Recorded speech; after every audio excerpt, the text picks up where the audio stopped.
Robert ছোটবেলা থেকেই রাতে বিছানায় শুতে ভয় পেত। তার সবসময় মনে হতো বিছানার তলায় কেউ আছে।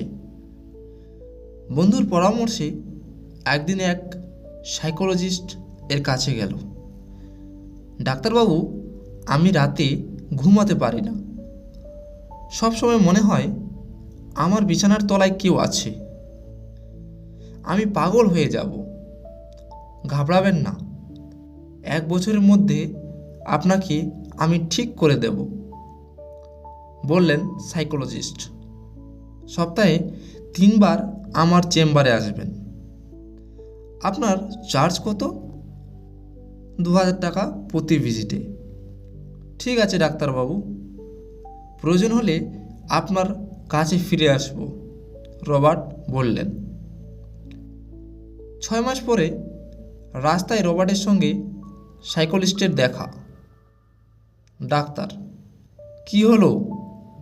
আপনি যে ভয় পেয়েছিলেন সে সম্পর্কে আপনি আমাকে দেখাতে এলেন না কেন? রবার্ট: 2000 টাকা প্রতি ভিজিট, সপ্তাহে 3 বার, 1 বছর, অনেক টাকার ব্যাপার। আমার এক ভারতীয় বাঙালি বন্ধু আমাকে 1 প্লেট বিরিয়ানি এবং 1 বোতল বিয়ারের পরিবর্তে আমার প্রবলেম সলভ করে দিয়েছে। ও আমার সব খরচ বাঁচিয়ে দিয়েছে, আর সেই টাকায় আমি একটা নতুন সুইফট গাড়িও কিনে নিয়েছি। আমি ভীষণ খুশি। ডাক্তার: তাই?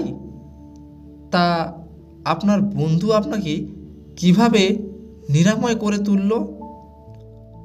সে আমাকে বলল, খাট বিক্রি করে দে, মেঝের উপর একটা গদি পেতে তার উপর শুয়ে পড়,